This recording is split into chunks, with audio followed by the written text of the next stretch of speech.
The 8 most common signs of a cocaine overdose. If you are ODing on cocaine, these are the 8 most common signs. Now, if you're the one actually ODing, you're not going to realize that you're ODing. If anybody's ever OD'd before, you can comment down below.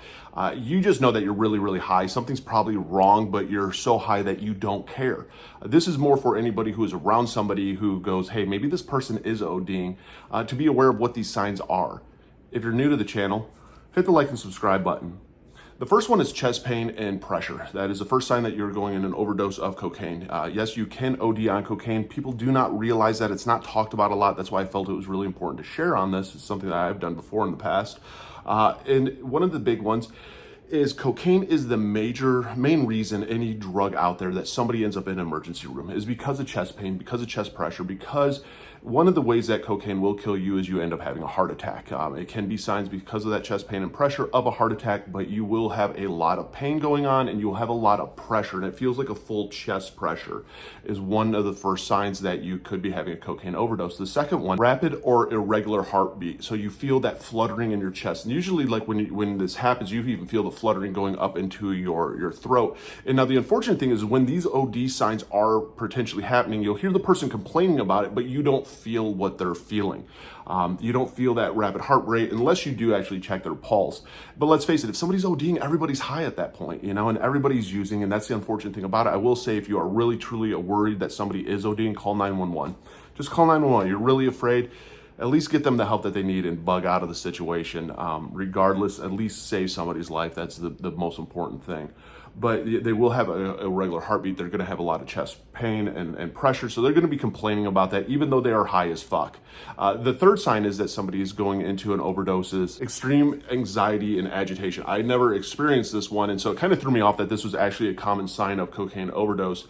To people with cocaine, never did I have anxiety with it. It never piqued my anxiety. I know people out there have talked about it. Depending on what it's cut with, because let's face it, a lot of cocaine out there is cut. To me, it is one of the most dangerous substances there is. That's why I do enjoy sharing about it and educating about it, because it was also my drug of choice. But when it comes to the that whole area of agitation and irritation almost, and fascination, yes, I have dealt with that before. The agitation that somebody is taking too long doing a line, or that some of it spilled on the floor, or whatever it might be, like little things would set you off and get you agitated.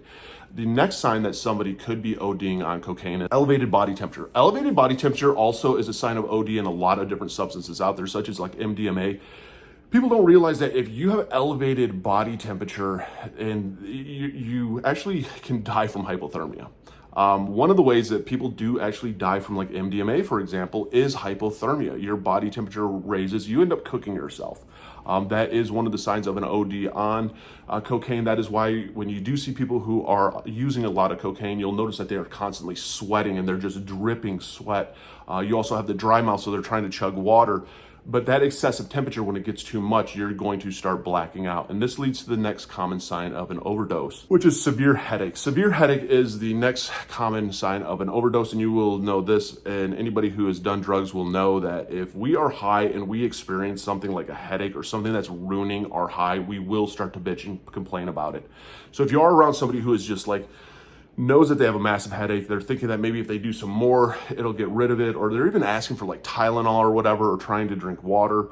This can be a sign of actually ODing. The next one, nausea and vomiting. So your body gets to the point that it wants to almost reject this. And I've been there before. I know what it's like where you're doing cocaine and you are throwing up. And this isn't the throwing up because of the drip and all this stuff coming down and hitting your throat and going down. It is a different type of vomiting. It's almost like your body's trying to expel something. You don't really know why you're vomiting. You don't know why you're throwing up, but you are. And you'll get to the point, usually, if you get to the point of an OD, you probably don't have a lot of food in your system or any of that sort. So you're going to be throwing up a lot of stomach acid and whatever you were drinking along the way.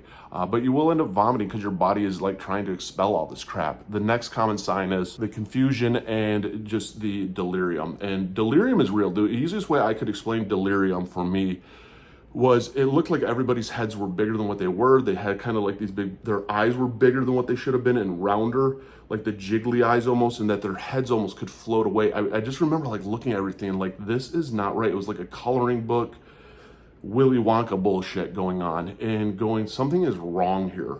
that it didn't make any sense, and it really kind of wigged me out whenever this would end up happening. Confusion wise, I always knew what was happening, what was going on.